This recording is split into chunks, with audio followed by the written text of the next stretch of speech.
आप सभी का जी मंच में बहुत बहुत स्वागत है और ख़ास तौर पर आज सुबह से जिस तरीके से 2022 के इस महासंग्राम की चर्चा चल रही है, सभी पार्टी के जो नेता है वो यहाँ आकर 2022 के इस गुजरात महासंग्राम में क्या चल रहा है उसके बारे में जानकारी दे रहे हैं। और ख़ास तौर पर अगर 2022 के इस विधानसभा चुनाव की बात की जाए तो इस पूरे चुनाव को, इस पूरे महासंग्राम को बहुत ही दिलचस्प बना दिया है आम आदमी पार्टी की एंट्री ने।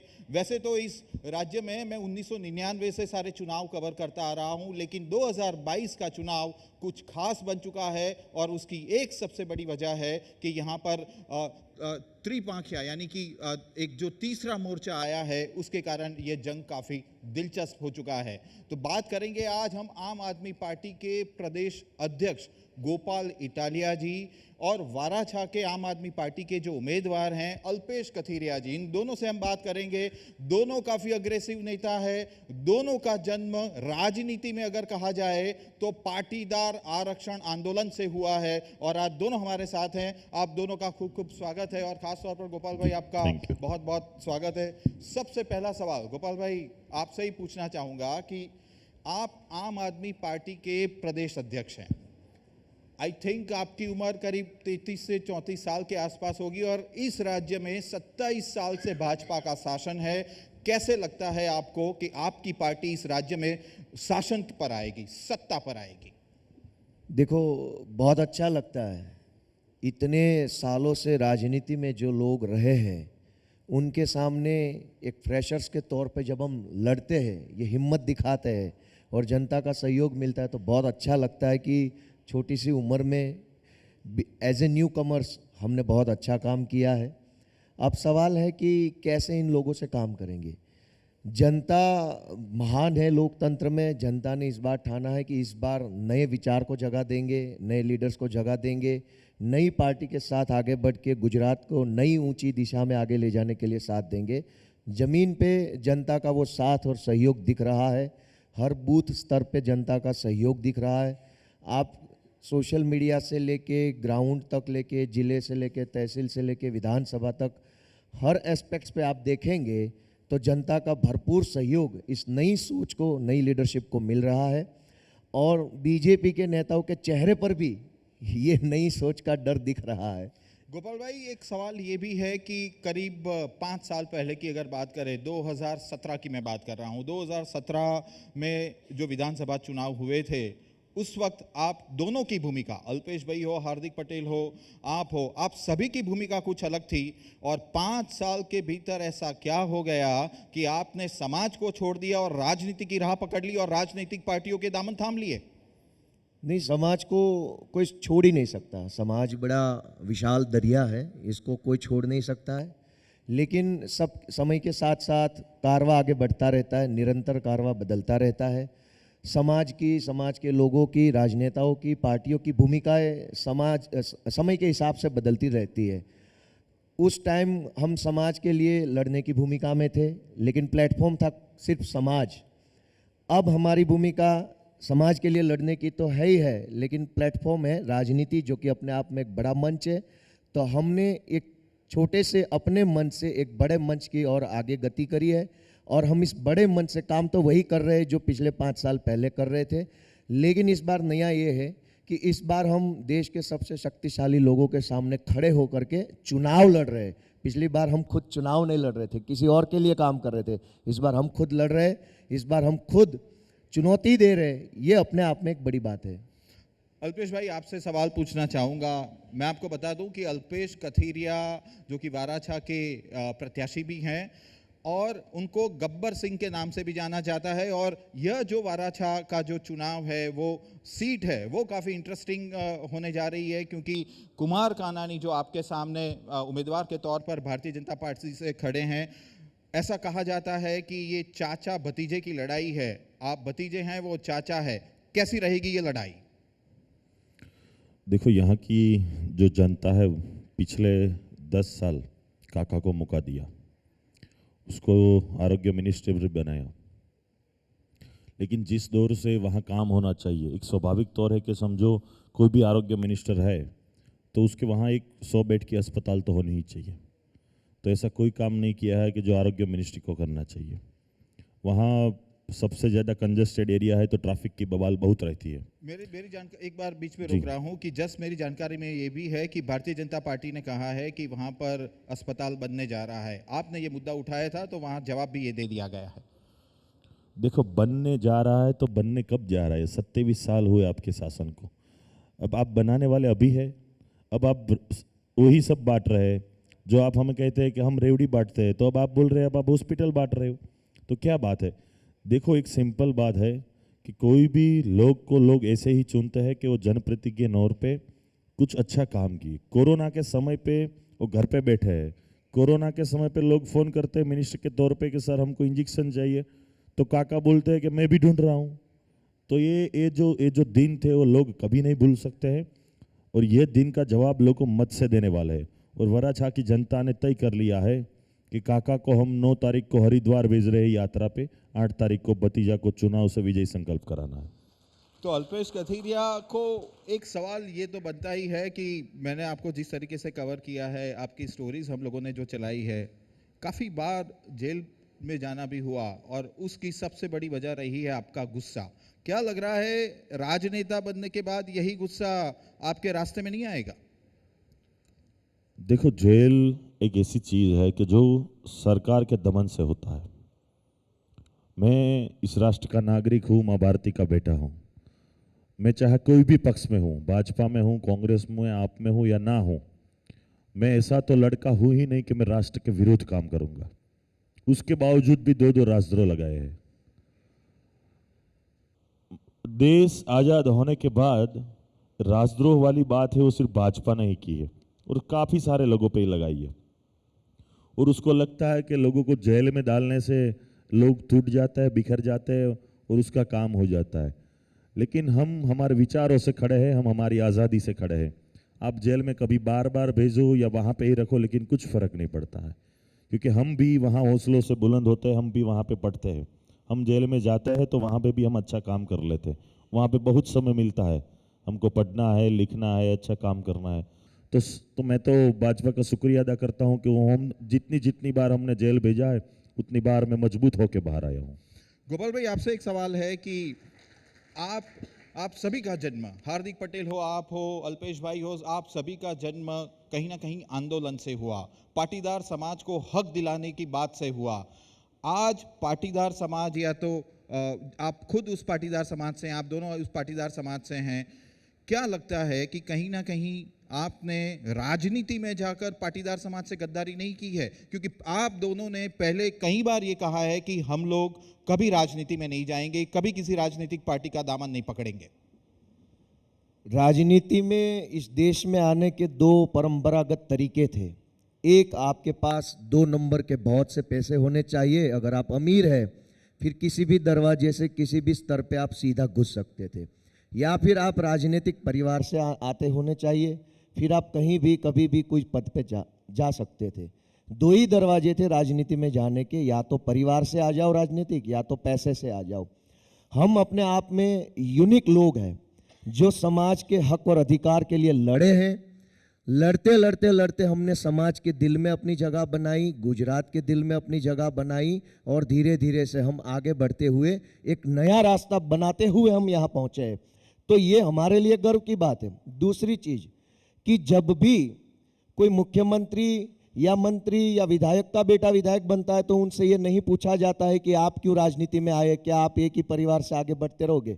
लेकिन अगर कोई साधारण से परिवार का नौजवान लड़के झगड़ के अन्याय जुल्म अत्याचार को सहन करते हुए अपना रास्ता बना करके राजनीति में ऊपर पहुंचेगा, फिर उनसे पूछा जाएगा कि आपने तो कहा था आप नहीं आओगे।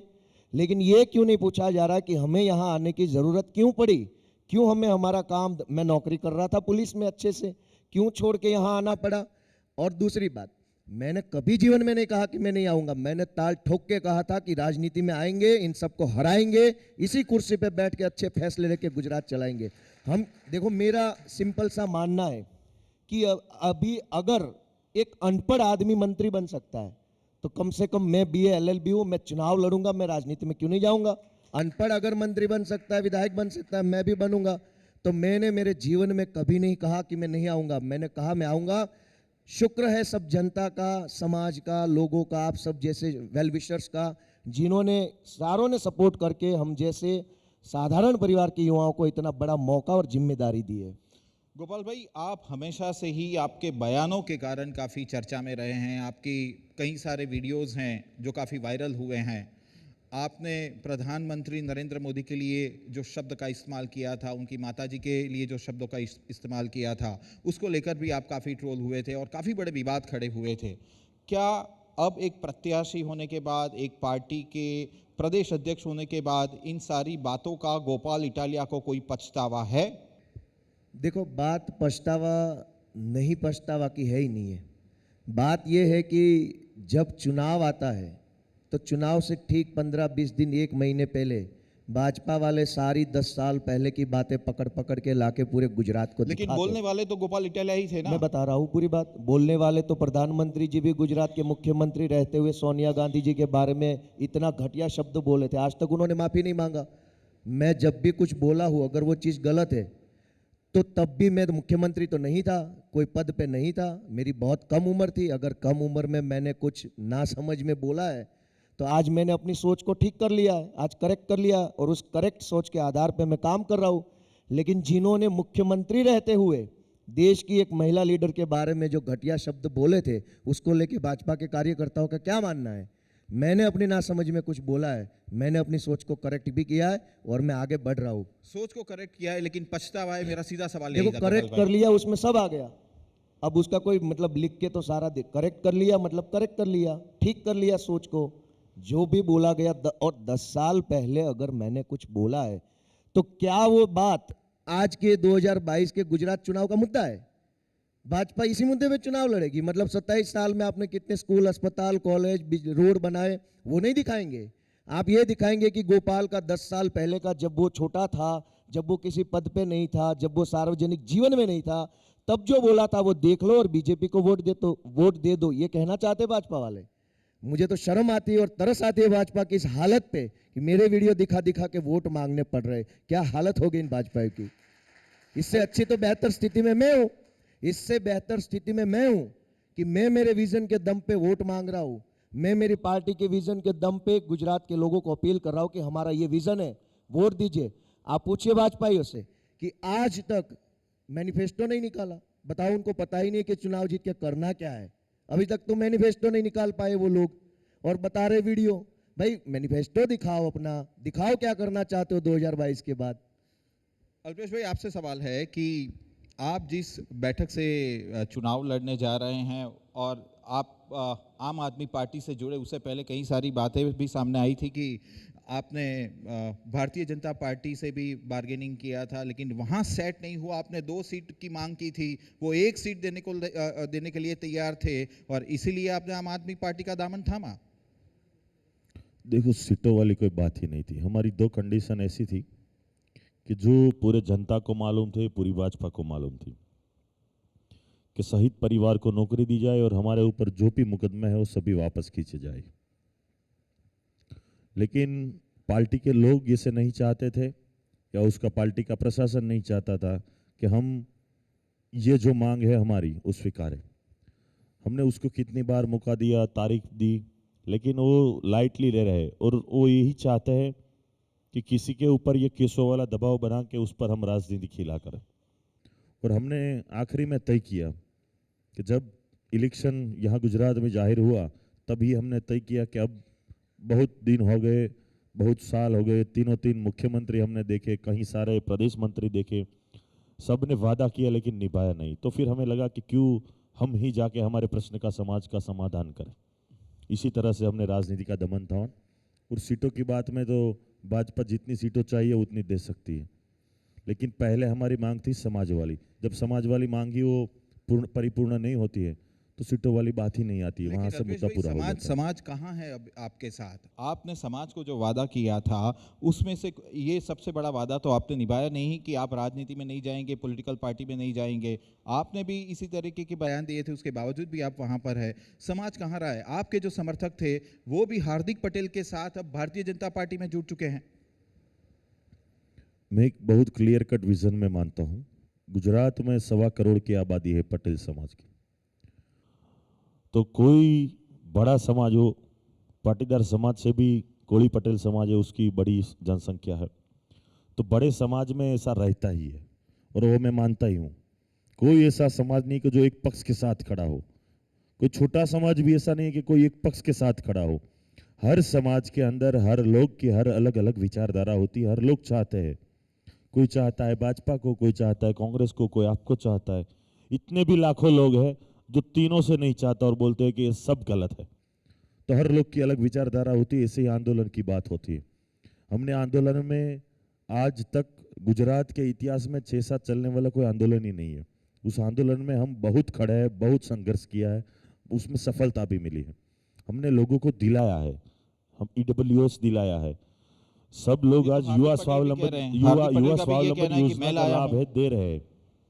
उसके बदले हमको जेल मिली है, केस मिले हैं, अभी भी तारीख भर रहे। और राजनीति में आना कोई गलत बात नहीं है। मैं तो बोलता हूँ कि यूथ हो, भाजपा में जाए तो भी मैं उसको वेलकम करता हूँ, कांग्रेस में जाए तो भी वेलकम करता हूँ, और हमारी पार्टी में तो भी वेलकम करता हूँ। लेकिन ये ना पढ़ने वाली ना लिखने वाली ये क्या सिस्टम सड़ी हुई है कि 5, 6, 7 पास 8 ना पास वाले सब मुख्यमंत्री, होम मिनिस्ट्री, आरोग्य मंत्री, शिक्षा मंत्री कहाँ जाके खड़ा हो गए गुजरात। बस उसी के लिए हमारी लड़ाई है, ये परिवर्तन की मुहिम में हम परिवर्तन करना चाहते हैं। गोपाल भाई, आपसे सवाल है, सूरत एक ऐसा क्षेत्र है जहां से आम आदमी पार्टी को एक बड़ा ब्रेक थ्रू मिला था, और अब उसी ब्रेक थ्रू को आप विधानसभा चुनाव में बुलाने के लिए जा रहे हैं। लेकिन जब आपको ये 27 सीटों का ब्रेक थ्रू मिला था, उस वक्त की परिस्थिति कुछ अलग थी और अब की स्थितियां काफी अलग है। आपको कैसे लग रहा है कि आपको वहां पर सफलता मिलेगी? तो आप बहुत सही समझे, उस वक्त की परिस्थिति अलग थी, तब पार्टी बहुत छोटी थी, अब बड़ी हो चुकी है। उस टाइम ईशुदान जी हमारे साथ नहीं थे, इस टाइम हमारे साथ है। समर्थन था, अब पास का समर्थन नहीं है, पास के कार्यकर्ता आपके साथ नहीं है। अल्पेश कथीरिया आम आदमी पार्टी में नहीं थे, अब है। आपने सही समझा, पार्टी की स्थिति बदल चुकी है, अब सारी की सारी सीटें आम आदमी पार्टी जीत रही है। आपने बड़ी खुशखबरी दी है, मैं आपका धन्यवाद करता हूँ। लेकिन पास के समर्थक जो आपके साथ थे, अल्पेश भाई के साथ पार्टी में है, वो कहाँ है? पार्टी में हार्दिक पटेल और अल्पेश कथीरिया एक साथ रहते थे। एक मिनट, ये कहा जा रहा है बार बार कि आपने पाटीदार समाज की कुछ मांगों को उठाया और वो मांग नहीं मानी गई और आपने बीच रास्ते में पार्टी पकड़ ली, राजनीति में जुड़ गए, समाज के साथ धोखा हो गया। अब कैसे समाज आपका सपोर्ट करेगा? बार बार ये कहा जा रहा है। हमने समाज की मांग के लिए बहुत लड़ाई लड़ी, जेल में गए, डंडे खाए, गालियां खाई, हमारा अपमान भी हुआ, बार बार बहुत हाथ जोड़े, गिड़गिड़ाए, पांव पड़े, नेताओं से मिले, फिर भी उन्होंने नहीं माना। हमारी बात को, हमारी मांग को समझने तक की कोशिश नहीं करी। इसलिए हमने तय किया कि अब सिर्फ सड़कों पे नहीं, इनके सामने चुनाव लड़ेंगे, इनको भगाएंगे। जो फैसला वो लेना चाहते थे वो फैसला हम लेके दिखाएंगे। ऐसा नहीं है कि समाज की मांग को नहीं माना, अब हम वो फैसला लेंगे। युवा के तौर पर आप सभी ने राजनीति में आने का जो फैसला लिया, उसका हम सभी स्वागत करते हैं। आप हमेशा जानते हैं कि हम हमेशा आपके साथ रहे हैं। सवाल ये है कि आपने आंदोलन को और पाटीदार समाज को एक जरिया बनाया राजनीति में जाने के लिए। ये बहुत अच्छा सवाल है। बीजेपी वाले और कांग्रेस वालों ने क्या किया आज तक? हम तो आज आए। मेरी पार्टी की करियर है 2 साल की, अल्पेश की अभी हो जाएगी 1 महीने की। हम 2 साल से 1 महीने से आए और हमारे ऊपर ये इल्जाम है कि समाज को जरिया बनाया। जिन्होंने आजादी के 75 साल तक सभी जातियों को लूटा, लड़ाया, झगड़ाया, हर तरीके का जातिवाद करके देश को कमजोर किया, उनसे कौन सवाल पूछेगा? हम उसी जातिवाद को तोड़ने के लिए, उसी भ्रष्टाचार को खत्म करने के लिए एक नई सोच के साथ आगे बढ़े।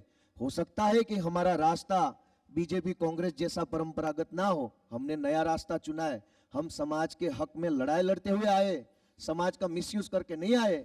जिन्होंने आज तक समाज को गुमराह करके, समाज को भ्रमित करके वोट लिया है, उन्होंने समाज का क्या भला किया? और पाटीदार आंदोलन के कारण न सिर्फ पाटीदारों को, सारे समाज को ईडब्ल्यूएस रिजर्वेशन मिला, यहाँ पे निगम मिला गुजरात में, सभी समाज का फायदा हुआ। इस लड़ाई से समाज का फायदा हुआ है, फिर समाज के माध्यम से राजनीति में आगे बढ़े हैं, इसलिए कि ये फायदा मिला तो है, लेकिन इससे और ज्यादा फायदा लेकिन करवाना है। इसकी पूरी क्रेडिट हार्दिक पटेल लेते हैं। एक बार नहीं, आपको भी 3 बार जाती मैंने है, इंटरव्यू आपको किया भी है। जाती हार्दिक है। पटेल हमेशा ये हार्दिक कहते हैं कि को मेरे आपको कारण भी मिला, जाती है, और आपको भी हार्दिक जाती है, पटेल आज सबको बीजेपी जाती में है। क्रेडिट सबको जाती है, आपको भी जाती, क्रेडिट जो चाहे ले जाए। गरीब आदमी का फायदा हुआ, इससे हमारे दिल को खुशी है। क्रेडिट चाहे तुम आप ले जाओ, क्रेडिट चाहे कोई ले जाए, क्रेडिट से क्या लेना देना है। फायदा मिलना चाहिए, गरीब को अधिकार मिलना चाहिए। आपने भी बहुत मतलब जो लीगल तरीके से जो भी दिखाना चाहिए था आपने दिखाया, आपको भी क्रेडिट जाते, मैं आपका धन्यवाद करता हूं। जातिवाद का आपने जिक्र किया था, और बात सोच की, विचारधारा की हमेशा से ही पॉलिटिकल पार्टियां करती है, बट कहीं ना कहीं जब राजनीतिक गणित लगाना होता है तो जातिवाद को ही आगे किया जाता है। आप खुद पाटीदार समाज के हैं, और भारतीय जनता पार्टी के जो मुख्यमंत्री के उम्मीदवार है वो भी पाटीदार समाज के हैं, लेकिन आपकी पार्टी के उम्मीदवार, जो मुख्यमंत्री के उम्मीदवार है, वो ओबीसी समाज से बिलोंग करते हैं। और गुजरात की ये फितरत रही है कि पाटीदार समाज जो है वो वही मुख्यमंत्री तय करती है, वही सत्ता तक पहुंचाती है। आपको क्या लगता है, पाटीदार समाज का साथ मिलेगा गोपाल इटालिया और आम आदमी पार्टी को? पाटीदार समाज का साथ ऑलरेडी आम आदमी पार्टी को मिल रहा है। जो नंबर आम आदमी पार्टी ने मुख्यमंत्री पद के लिए डिक्लेयर किया था हमारे सीएम साहब ने, उसमें सभी जातियों के लोगों ने रिस्पॉन्ड किया था। ऐसा नहीं है कि सिर्फ ओबीसी वालों ने कर दिया या सिर्फ ईशुदान भाई के समाज के लोगों ने, सारे समाज ने, एससी एसटी ओबीसी सब ने रिस्पॉन्ड किया और कहा कि ईशुदान गढ़वी गुजरात का बेटा है, गुजरात का नेता है, उसको सीएम बनाया जाए।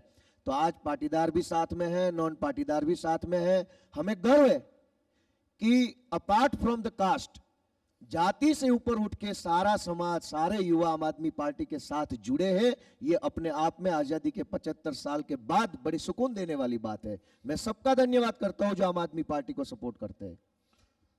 आपके पास ऐसे कौन से मुद्दे हैं, क्योंकि 27 साल से इस राज्य में भारतीय जनता पार्टी का शासन है, जनता आपको वोट क्यों दे? और वो भी आप युवा हैं, अभी आम आदमी पार्टी ने पूरी एक परसेप्शन क्रिएट किया है, लेकिन जनता आपको वोट क्यों दे? परसेप्शन क्या वोट में तब्दील होगा? देखो, वोट इस बार बहुत मिलेगी, और वो बीजेपी के नेता के आंखों में और चेहरे पे दिख रहा है कि वोट झाड़ू को जा रही है। वो जब बोलते हैं तो उसके चेहरे में चमक नहीं है, वो ढली हुई सी आंखें दिखा रही है कि वोट इस बार भाजपा को नहीं मिल रहा। और क्यों वोट देंगे हमें इसलिए वोट देंगे कि हम भ्रष्टाचार नहीं करते, हम महंगाई को बढ़ाते नहीं है, महंगाई को कम करते, 300 यूनिट बिजली फ्री देते हैं, जो कि आज तक नेताओं को मिलती आती थी। आज के बाद झाड़ू की सरकार बनेगी, जनता को फ्री मिलेगी, उनके बच्चों को अच्छी बेहतर शिक्षा मिलेगी, सबको अच्छा इलाज मिलेगा, सबको एक सम्मानपूर्ण जीवन मिलेगा। इसलिए लोगों ने माना और लोगों ने ठाना कि इस बार झाड़ू को लाना। फ्रीबीज की बात करते हैं कि आपने जितने लाख करोड़ रुपए की जो रेवड़ी बांटने की या तो गारंटी आपने दी है, उतना तो गुजरात का बजट भी नहीं है। कहां से लाएंगे पैसे? आप मुझे बताइए कि गुजरात के सारे लोगों को अगर फ्री बिजली देना हो, डोमेस्टिक कनेक्शन को, कितने रुपए का खर्चा है? मैं कैलकुलेशन करके आया हूं, आप मुझे बताइए। गुजरात में, सुनिए, गुजरात में 1.34 करोड़, 1.34 करोड़ हाउस होल्ड है सरकार के आंकड़ों के आधार पे, जो 300 यूनिट से कम बिजली का खपत करते हैं हर माह। 1.34 करोड़ लोगों को अगर फ्री बिजली हर महीने देनी हो तो सरकार का एक साल का खर्चा है 9,000 करोड़ रुपया, और गुजरात का बजट है 2.25 लाख करोड़ रुपया। अब आप बताइए कहां से? आपने तो स्कूल से लेकर कई सारे गारंटी दी है, कुल मिलाकर आपके 3.5 लाख करोड़ की गारंटी योजनाएं होती हैं, 2.5 लाख करोड़ के आसपास का गुजरात का बजट है। क्या कहां से लाएंगे बाकी के पैसे? बिल्कुल, बहुत अच्छा सवाल है। हम करप्शन नहीं करेंगे। आज नल से जल योजना में 3,800 करोड़ रुपए का करप्शन हो गया सिर्फ गुजरात में, और फिर जमीन री सर्वे में 1,000 करोड़ का कौभांड हो गया। आप बताइए ये पैसा कहाँ गया? वही पैसा अगर करप्शन नहीं होता तो उस पैसों से ही अच्छे स्कूल बनते, उस पैसों से अच्छे अस्पताल बनते। कोरोना के टाइम पे सारा जो तामझाम किया गया सरकार की ओर से, उसमें 2,000 करोड़ का घोटाला हुआ, वैक्सीन में घोटाला हुआ, टॉसिलिजुमेब इंजेक्शन में घोटाला हुआ, हर चीज में करप्शन हुआ। वो करप्शन नहीं होता, उस पैसों से गुजरात की जनता की अच्छी सेवा की जा सकती थी। गोपाल भाई, आप जो बात कर रहे हैं, करप्शन की बात कर रहे हैं, आम आदमी पार्टी के ऊपर भी करप्शन के चार्ज नहीं लगे ऐसा नहीं है, कई बार लगे हैं। और अभी की बात करूं, सत्येंद्र जैन के जो वीडियो वायरल हो रहे हैं जेल में, वो बलात्कारी से अपना मसाज करवा रहे हैं, सेवा ले रहे हैं, क्या जवाब है आपके पास? जवाब ये है कि बीजेपी ये चाहती है कि सत्येंद्र जैन का मसाज वाला वीडियो देख लो और गुजरात में वोट दे दो। भाई काम तो कुछ किया नहीं है तो कम से कम ये वीडियो देख के भाजपा को वोट दे दो। भाई वो अपने काम की वीडियो दिखाए। चुनाव गुजरात का है, दिल्ली का चुनाव है नहीं। दिल्ली में एमसीडी है, एमसीडी वाले तय कर लेंगे कि कौन सा वीडियो और कौन सा नेता कौन सा काम देखना है। गुजरात के चुनाव में दिल्ली का वीडियो का क्या काम है भाई? गुजरात का चुनाव आप कॉलेज के वीडियो दिखाइए, अच्छे अस्पताल का वीडियो दिखाइए, आप यूनिवर्सिटियों का वीडियो दिखाइए, आपने जो अच्छे काम किए हैं अगर उसका वीडियो दिखाइए और जनता से पूछिए आप पेपर लीकेज के वीडियो क्यों नहीं दिखा रहे, आप मोरबी में जो हुआ उसका वीडियो क्यों नहीं दिखा रहे, तक्षशिला का वीडियो क्यों नहीं दिखा रहे, आप लट्ठा कांड का वीडियो क्यों नहीं दिखा रहे, आप कोरोना के टाइम में काफी अस्पतालों में आगजनी हुई थी, हजारों लोग मर गए थे उसमें, वो वीडियो क्यों नहीं दिखा रहे, कोरोना के टाइम पे स्मशान में लाइनें लगी थी। तो आप चुनाव अगर गुजरात का है, गुजरात के लोगों के भाग्य बदलने का चुनाव है, तो बात गुजरात की करिए। तिहाड़ के जेल का वीडियो लाके गुजरात के लोगों से अपील कर रहे हैं कि भाई वीडियो देख लीजिए, वोट दे दीजिए। मुझे तो बार बार तरस आती है, विश्व की सबसे बड़ी सो कोल्ड पार्टी की इस हालत पे तरस आती है कि क्या दिन आ गए इनके। अल्पेश भाई, एक सवाल आपसे पूछ लेता हूं कि जिस तरह के मुद्दे लेकर आप अभी चुनाव में गए हैं, क्या लगता है दक्षिण गुजरात एक वो क्षेत्र है जहां से सी आर पाटिल, हर संघवी जो बीजेपी के कद्दावर नेता हैं वो आते हैं, वो आपको वहां जीतने देंगे? क्या लग रहा है कि आपकी जीत होगी, उसके पीछे की आप क्या वजह देंगे? देखिए, चुनावी मुद्दों हर लोग देखते हैं। कांग्रेस ने अपना विजन जाहिर कर दिया, आम आदमी पार्टी ने तो कितने समय पहले अपना विजन जाहिर कर दिया। भाजपा अभी देख रही है कि हमें क्या करना है, रिजल्ट आने के बाद मुझे तो लगता है वो जाहिर करेंगे। देश आज़ाद होने के बाद 75 साल के बाद पहला कोई वह पक्ष है गुजरात के अंदर कि जो शिक्षा की बात कर रहा है, जो स्वास्थ्य की बात कर रहा है, जो हर बेटे की बात कर रहा है, हर महिला सम्मान की बात कर रहा है, हमारे लिए जो माँ भारती की सेवा करता है वो वीर जवान की बात करता है, हर घर को बिजली मिलने की बात करता है। जो मुद्दे आज तक ना भाजपा ने उठाए हैं ना कांग्रेस को उठाए, और ये जो चुनावी मुद्दे लेकर हम हर लोग को मिल रहे हैं, हर घर के पास जा रहे हैं, हर सोसाइटी मोहल्ला के हम विजिट कर रहे हैं, तो ये बात सुन के लोग इतने आश्वस्त और खुश होते हैं कि हमें हर एक माता, हर एक परिवार, हर एक कुटुंब के बड़े बड़े लोग आशीर्वाद देते हैं कि अल्पेश इस बार परिवर्तन होगा। और लोग परिवर्तन चाहते हैं क्योंकि इस लोगों ने इतना अहंकार है, इतनी उसकी हिटलर शाही हो गई है कि अब लोगों ने ही तय कर लिया है, एक स्वयंभू अंदर से एक एनर्जेटिक लड़ाई आ गई है कि बस अब तो परिवर्तन ही है, परिवर्तन ही हमारा परिवार का सुख है। परिवर्तन की बात कर रहे हैं, और गोपाल भाई आपसे एक सवाल मैं करना चाहूँगा कि परिवर्तन की बात तो की जा रही है, लेकिन आपके टारगेट पर कौन है, बीजेपी या कांग्रेस? भ्रष्टाचार और महंगाई हमारे टारगेट पे, दोनों को हराना है। भ्रष्टाचार को हराएंगे, महंगाई को हराएंगे, बेरोजगारी को हराएंगे और जनता को जिताएंगे और जनता के आधार पे, जनता के सपोर्ट से जनता का काम करेंगे। आप दोनों ने हमारे साथ बातचीत की, इसलिए आपका बहुत बहुत शुक्रिया और आपको ढेर सारी शुभकामनाएं। आप दोनों युवा नेता हैं और गुजरात की राजनीति को आज युवा नेता की भी ज़रूरत है। Thank you very much. बहुत बहुत शुक्रिया आप दोनों का।